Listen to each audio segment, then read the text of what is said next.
It is for me very important to have a regular dialogue with you, regional and local leaders.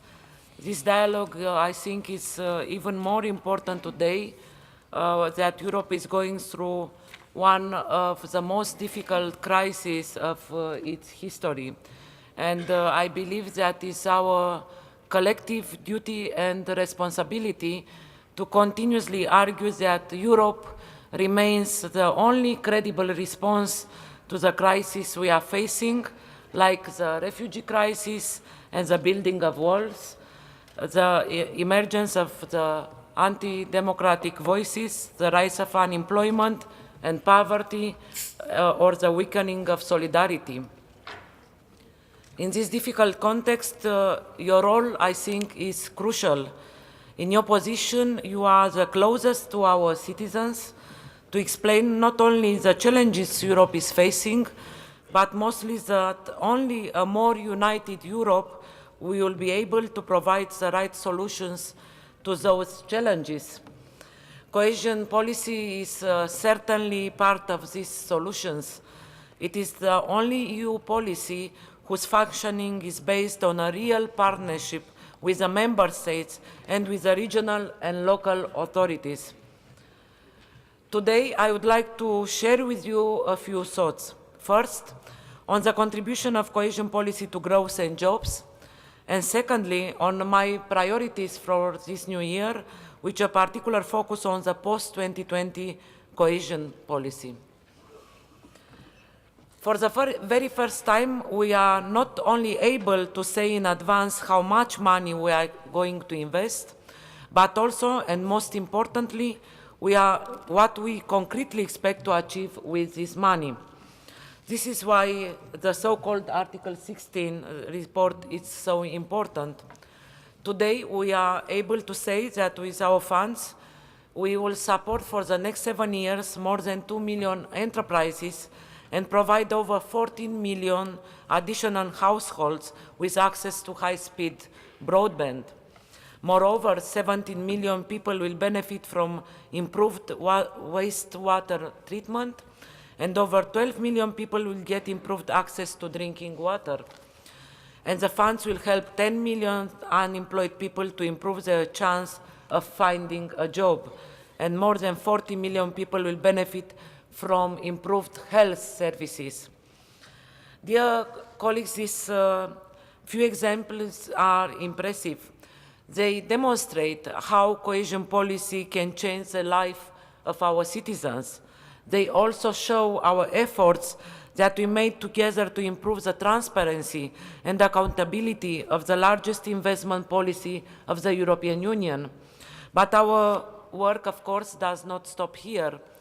We need to show that we are able to deliver concrete results that are not just wishful thinking, but the benchmark against which we'll evaluate the effectiveness of our policy. Again, your role is crucial, and I strongly encourage you to use your authority and your political leadership to keep the pressure on regions and cities to deliver on those objectives.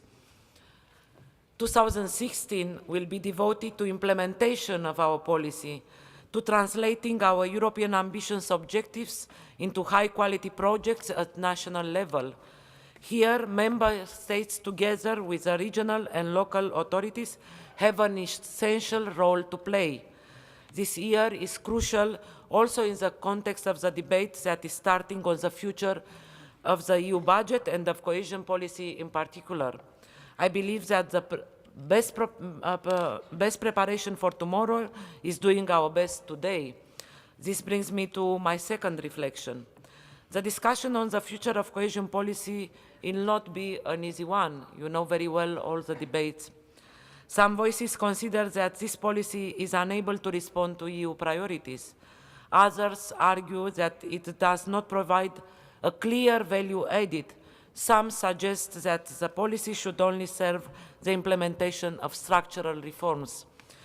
While I do not share these opinions, I do believe we should take these concerns seriously and explain better our policy and the positive impact it has had until now in our lives and in our daily lives. I know the Committee of the Regions has started its reflection on the future of cohesion policy, and I very much welcome this. In my view, when talking about the future, these are 4 questions we really need to address. First, we need to find a fair balance between the need for stable investment in the medium term and the imperative of responding to new priorities or unexpected crises. The refugee crisis has shown that the governance of the policy is not made to provide swift answers. And the member states are not always open to use this policy to tackle such a crisis situation. As you know, the European Commission was very active in this regard, coming up with concrete solutions. But for this to be successfully implemented, the political will and the commitment of the member states involved are essential. Second, we need to prove that the alignment with EU priorities is making our investments more effective, in particular when it comes to structural reforms. Cohesion policy cannot operate in isolation from the wider economic governance of the Union.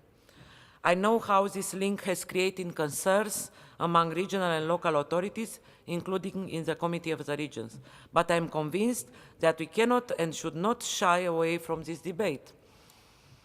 Third, we need to put simplification at the core of our reflections, not the least by building on the works of the high-level group on simplification for beneficiaries. It is not a matter of making marginal adjustments to a system that has largely remained the same for 20 years. We need a more fundamental reflection on the functioning of this policy. We need a more reform policy.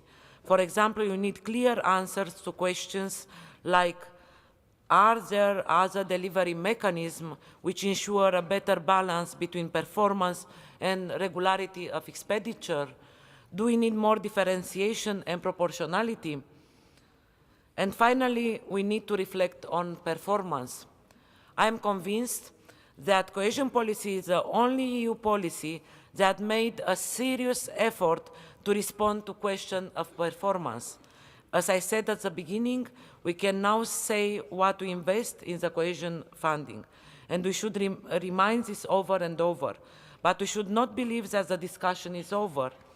Far from it, it should continue reflecting on how to make the system even more oriented towards results, performance, and of course, accountability. I believe that your work will be crucial in the next few months to demonstrate that the regional and local actors are ready to engage in this debate with an open mind. I think that the worst service we can do to this policy is to defend the status quo. We need a clear vision of what we want this policy to deliver after 2020. We need to be leading this debate by raising the right questions and identifying the best answers in a very innovative way.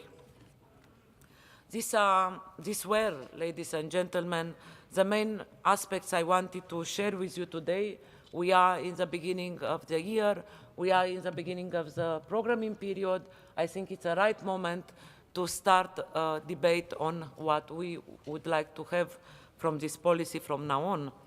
Challenges ahead this year are, as you all know, highly demanding, as is also your work program, and I am very grateful to President Markula that we are engaging already in providing responses, in working together to have a roadmap and to see how we can work together. I strongly believe, as I said, that our fruitful cooperation will be again an invaluable asset for our success in the future.